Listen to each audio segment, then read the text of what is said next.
5% growth भी हमें हासिल करनी है। यूरोपीय यूनियन जीएसपी प्लस स्टेटस को भी अगर ख़त्म करती है तो पाकिस्तान को अपनी मजमूई बरामदात का 35 से 40% नुकसान भी हो सकता है, जिसके लिए अवाम पर टैक्स का बोझ बढ़ाया गया। दूसरी शर्त, हुकूमत FATF के मुतालबात को पूरा करेगी। इसका मतलब यही था कि मुल्क में आने वाले ज़र मुबादला पर FATF की निगरानी कबूल कर ली जाए। अगर FATF किसी शख्स या इदारे पर एतराज करे तो उसे ब्लैकलिस्ट करके कार्रवाई की जाए।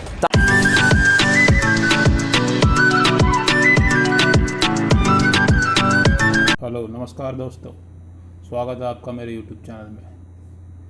चैनल को सब्सक्राइब कीजिए, लाइक कीजिए, शेयर ज़रूर कीजिएगा। आपका बहुत बहुत धन्यवाद वीडियो देखने के लिए।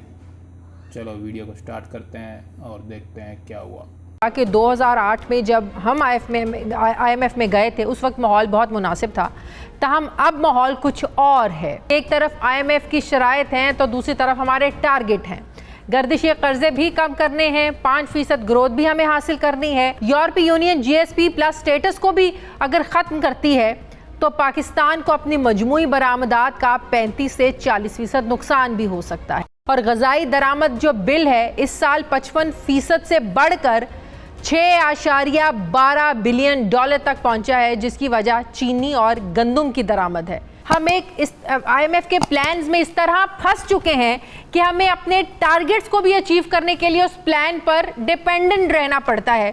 IMF के जो टारगेट्स होते हैं, फॉर एग्जांपल अगर उसका टारगेट ये है कि हमें अपने एनर्जी सेक्टर डेट को ख़त्म करना है या कम करना है, तो ज़रूरी नहीं कि उसके लिए टैरिफ भी बढ़ाए जाएं। बात भी की वज़ीर ख़जाना ने कि नए टैक्स की बजाय जो IMF के प्लान में शामिल है कि आप नए टैक्सेस लगाएं। वज़ीर ख़जाना कहते हैं कि नए टैक्स की बजाय टैक्स नेट को बढ़ाने की ज़रूरत है, मतलब कि टैक्स के दायरा कार में लोगों को लाने की ज़रूरत है। बहुत मौजूदा हालात में जब पूरी दुनिया कोविड क्राइसिस से गुजर रही है, बशमूल पाकिस्तान, तीसरी लहर में भी, तीसरी लहर खासतौर पाकिस्तान में बहुत ज़्यादा एक कशीदा सूरत हाल है, ऐसे में 5% ग्रोथ को लेकर जाना, ये आपको लगता है ये आसान है? ये टारगेट उठता है कि क्या हुकूमत IMF प्रोग्राम से निकल पाएगी? रेवेन्यू बढ़ाने की रखी है, जिसके लिए अवाम पर टैक्स का बोझ बढ़ाया गया। दूसरी शर्त, हुकूमत FATF के मुतालबात को पूरा करेगी। इसका मतलब यही था कि मुल्क में आने वाले ज़र मुबादला पर FATF की निगरानी कबूल कर ली जाए। अगर FATF किसी शख्स या इदारे पर एतराज करे तो उसे ब्लैकलिस्ट करके कार्रवाई की जाए। साथ ही साथ ये भी कह दिया कि इस मरतबा IMF ने हम पर निहायत सख्त शराइत लगाई है, यानी तो प्राइम मिनिस्टर को मैंने बहुत रिक्वेस्ट किया कि सर ना जाएं IMF में। जिस तरीके से करंट अकाउंट को हैंडल किया गया है उसने 10 मसाइल को जन्म दिए हैं। देखिए, बात यह है कि IMF का प्रोग्राम हमेशा सियासी होता है। जिस मुल्क को दिया जाता है उसको ये देखा जाता है कि उस मुल्क के ताल्लुकात वहाँ के मेजर शेयर होल्डर के साथ कैसे हैं। अगर अच्छे प्रोग्राम होंगे, अच्छे ताल्लुकात होंगे, आप उनके लिए काम करेंगे तो प्रोग्राम में थोड़ी सी नरमी होगी। तक मेजर शेयर होल्डर का इशारा IMF को नहीं होगा उस वक्त तक IMF नहीं करेगा ये काम।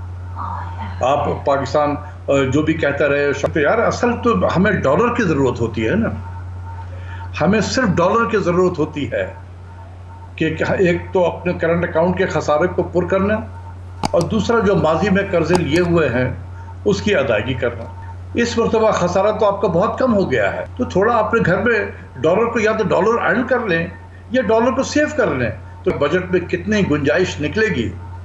यही गुंजाइश तो तबाही फेर दी है आपके सेंट्रल बैंक के गवर्नर रजा बाकर साहब ने। हमें इंटरेस्ट रेट को नीचे रखना होगा सेंट्रल बैंक के, ताकि ये बजट भी हमारे हैंडल में आए।